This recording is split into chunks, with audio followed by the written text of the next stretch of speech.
The mission of the Inattentive ADHD Coalition is to ensure that children with inattentive ADHD are diagnosed by the age of 8 and that adults with inattentive ADHD receive prompt and accurate diagnosis when seeking help. To learn more about our mission and how you can help, visit iadhd.org. I'm Catherine Ellison. I'm a journalist and author of several books, including the family ADHD memoir, Buzz, A Year of Paying Attention. Today, we are so happy to have Liz Adams. And Liz, I would like you to introduce yourself, please. I'm Liz Adams. I'm a neuropsychologist. I've been practicing neuropsychology for 16 years. I spent the first 12 years of my career in an epilepsy surgery center. And then 4 years ago, started my own private practice called Minnesota Neuropsychology. We're based in St. Paul. I am also a woman with ADHD. So I bring that lived experience to my practice of neuropsychology. I'm just thrilled to be here.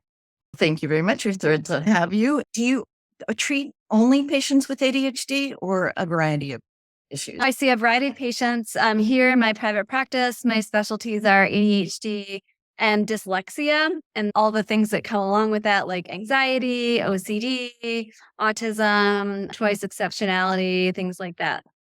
Can you tell us a little bit about your own diagnosis? How old were you when you first realized, or somebody first realized that you had ADHD?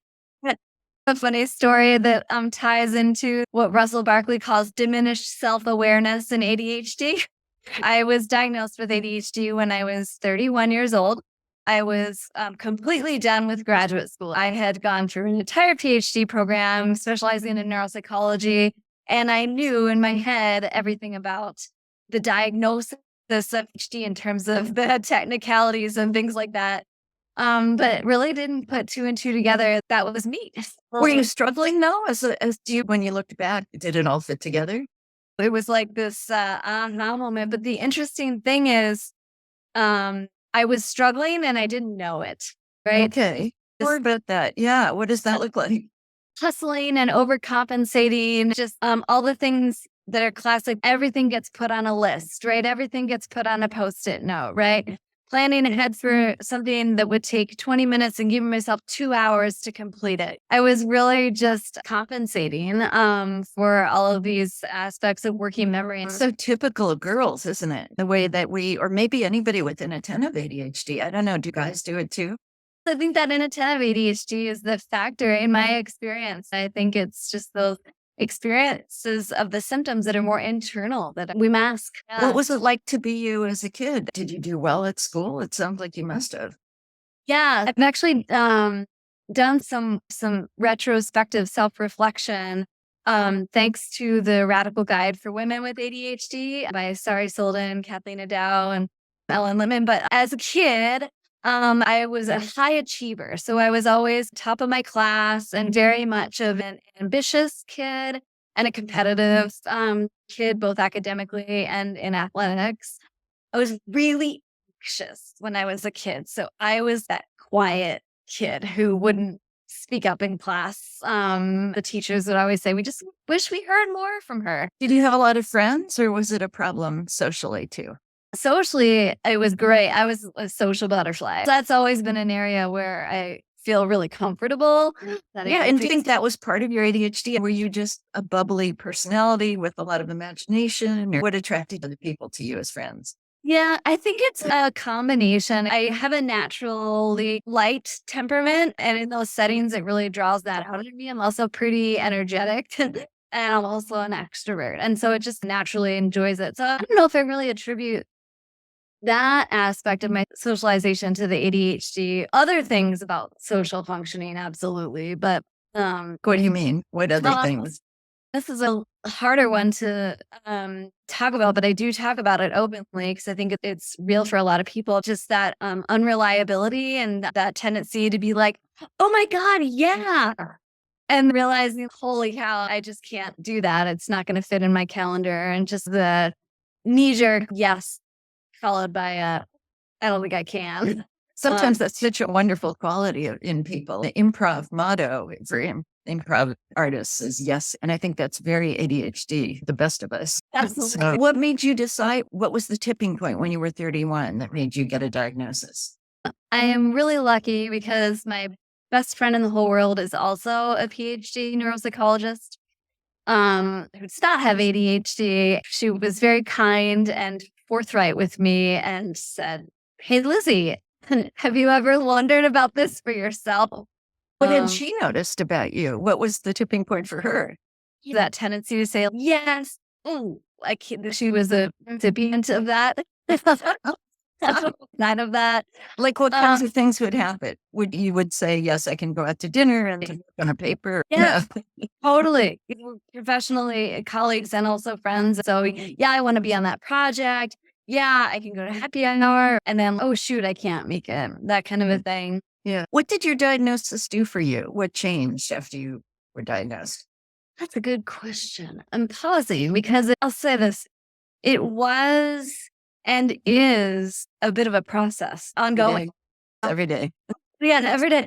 When I look back now at myself at that time, it was an aha moment, and there was a little bit of relief that it gave me. Self forgiveness, putting things in that framework really helped me to understand myself and also make adjustments in my life to support myself. What kinds of adjustments did you make, Liz?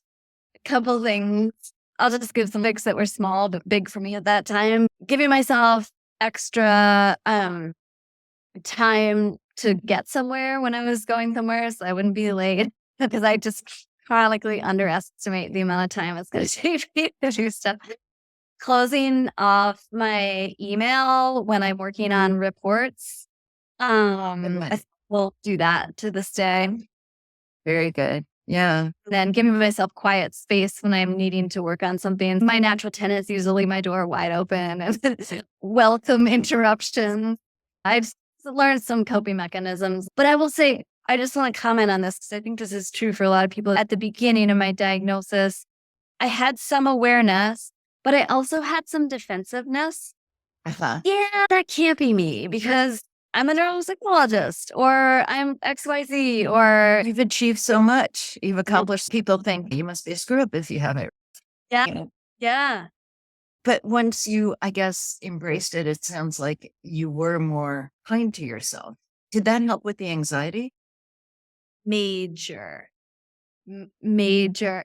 Yep. I can almost put a time frame on it really because there were actually several years after my diagnosis before I was open about it with people outside of just my inner circle.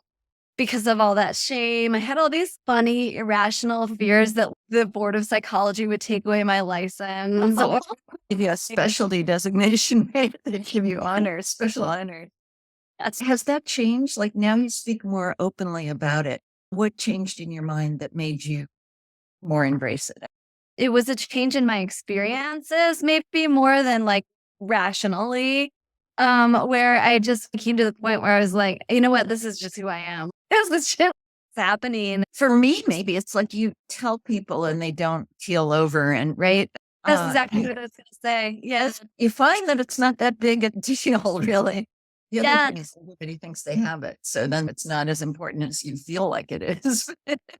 Yeah. exactly. Yeah. There's a lot of talk about ADHD being a superpower. Neither Cynthia nor I buy that because we think that maybe it confers some strengths, but it always has to be managed so carefully. Where do you see it being a strength that you can manage in your work? Yeah.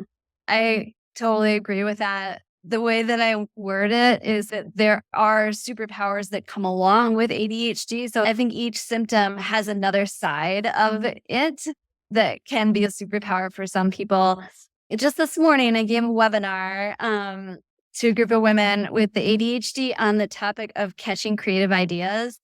That's one example for me where I feel my AD brain excels is in ideas generation in that what if mode and thinking outside the box mode.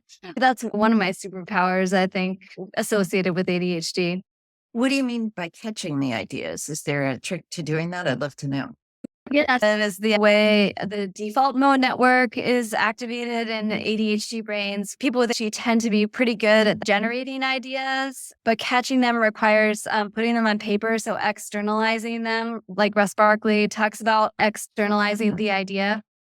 And then the task initiation and follow through are oftentimes the hard piece. So what I talk about is connecting the intention of the idea to an action. And that's like my first step in slowly bringing it into the world from my head and into fruition is like putting some tiny action to it. It doesn't even have to be successfully accomplishing the idea, but any tiny action associated with it starts that moment. That's Well, how. just even like writing down, right? Like having a notepad with you. Yep. Yeah. And for me, it also helps with a certain anxiety. I don't feel these things are weighing on my mind. I put them on paper. They're out of there. Yep. Don't have to carry them. Yeah. As a neuropsychologist, do you prescribe medication to your patients? No, I don't. I live in a state where psychologists don't have prescribing privileges. So I refer for that. Uh-huh. So do you do therapy yourself or you do one-on-one therapy? How do you manage your patient? Oh, no, I don't provide therapy. My clinical work is all neuropsychological assessment. Oh, I see. Okay. Yeah, so gathering the data and analyzing the data on a statistical level. And my favorite part is providing education and feedback to parents and on what they're looking at and recommendations. So that's my day job in neuropsychological assessment. Okay. So are you mostly seeing kids or adults? My practice is about 70% pediatric and 30% adult. So why do you like talking to parents? Why is that the favorite part of your job?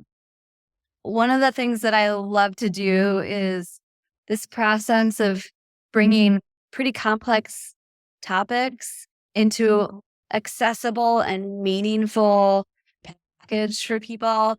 And then that collaborative back and forth education process where they're educating me about their experience of their child and I'm educating them about this diagnostic framework. I just love every day. I love it. I love the process of sitting in that new sense of meaning with people and being the facilitator of that. I just feel so lucky to be able to do that. Yeah. I love what you do. I wrote a whole chapter about that kind of testing in my book about with myself and my son because I learned so much. I learned that you have ADHD, but everybody has ADHD in a different way, right? So tell us about that. What kinds of things do you find within ADHD that can really help parents in their care? Yeah. I'll start by saying that I use this analogy of thinking about ADHD not necessarily as a label of the person, but a trail marker. You are a person who's walking on the ADHD, right? We know some stuff about that path, but we don't know exactly how you're going to navigate it. So that's oftentimes a helpful way to separate the diagnosis from the individual. But I'm sorry, I forget the question you asked. So within ADHD, there's all sorts of different strengths and weaknesses. Like you can have slow processing speed, right? Within ADHD, or maybe not. Yeah. I remember a test where my son was asked to, this was like so striking to me. And I don't know if it was pure ADHD, but he was asked to copy a picture and the picture had big shapes and little shapes. He didn't see the big shapes. It was like he didn't see the big picture. It seemed so metaphorical to me. And he just copied all the little things. Is that something that goes with ADHD? It can Or be. maybe should. Yeah. I love it when neuropsych tests act as, I don't know, projective personality measures. They're like kind of fun. Yeah, absolutely. Not seeing the forest for the trees are getting a little bit mired down by the details and losing sight of the big picture. That's a really commonly reported experience, I would say. Your comment was really important about the variety of cognitive profiles that can be in ADHD. One of the things I talk about is that the whole term ADHD is outdated, not really even talking about a deficit of attention. So it's not like we see people on neuropsych testing like zombies. We have a surfeit of attention, I think, for some things, right? That's exactly it. Like the surplus of attention and the difficulty is in the management, right? That's where we can see some of these varieties. Some people show more working memory difficulties. Some people show more inhibition difficulties, more planning and problem solving. That's another fun part of neuropsychology, how the data reflects that back. Yeah.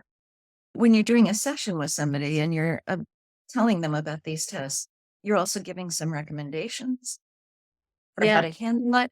So Yeah. tell us about some of the advice that you give people. Yep. Cool. I feel very strongly about this. The recommendations that I give are only as helpful as the people perceive them to be. And so it's important for that process to be collaborative. I always say my role is to talk to you about what's available and then to help you think and talk about what seems right for you or your kid, right? And really encouraging people to trust their gut instead of me saying, this is what the research says and this is why you need to. That being said, I talk about a menu of options that people can pick and choose from anytime. There's no prescriptive time either. The clinically supported options that I talk about are medications, executive function coaching, therapy, and mindfulness. I'm a big fan of Lydia Zylowska's work on mindfulness and working memory. That's why my clinical recommendations list, because of her outcome-based studies on a mindfulness practice and working memory improvements. If you're recommending mindfulness, I think that one of the main ironies and difficulties is that people with ADHD need mindfulness maybe more than anybody, but they have the hardest time doing it. So how do you solve that? So, two things. Individuals with ADHD need some help and support in order to access the mindfulness, right? Sometimes that is medication or coaching or therapy or some combination thereof, right? So that's like thing one. Thing two, though, is a complete reframe of what people think of as mindfulness. So, like, 9% of people that sit across the room from me, when I say mindfulness, I say, what do you think of when I say mindfulness? And they're like, oh, meditation, sitting quietly and doing nothing. I'm not going to do that. So I do this reframe of mindfulness that really is very bare bones. Any practice that we do that returns our awareness to the present moment. Thich Nhat Hanh's work is my go-to recommendation on this, but the idea is eating the orange while you're eating the orange, right? Picking a thing that you're doing. So it requires no time. It requires no sitting. You can do it while you're walking, while you're running, while you're making your coffee, just bringing that practice. And Yeah, that's great. That could be extremely helpful. What do you do in your own life? What do you find most helpful for you? I have continued a lot of my compensatory strategies that I started using as a kid, which is interesting, right? And I think there's wisdom in that kid self that we don't even really know about. Make lists every day. Every single day I make a list and I carry over what hasn't been done from the day before. So list making is probably one of my primary compensatory strategies. Me too. I find it to be pretty adaptive and pretty effective. Something else that I do that is maybe not quite so adaptive, but it works for me is highly routinized in my weekly schedules. My waking time and sleeping time, and oftentimes my meals are highly predictable. I now realize I do that to minimize decision fatigue. And Wait, tell me more about decision fatigue because that's a big one for me. sleep too. Yeah. The being to you. This idea or the experience of decision making requires a certain amount of mental energy. Let's say I have this much mental energy and I want to give more of it to creative ideas and socializing and hiking. If I go like this to the decision making, it leaves more of the mental energy for the stuff that I want to do. So instead of using up my mental energy on decision making in a course of a day where I've got a lot of decisions to make, I'm a business owner. There are days there's a lot of decisions.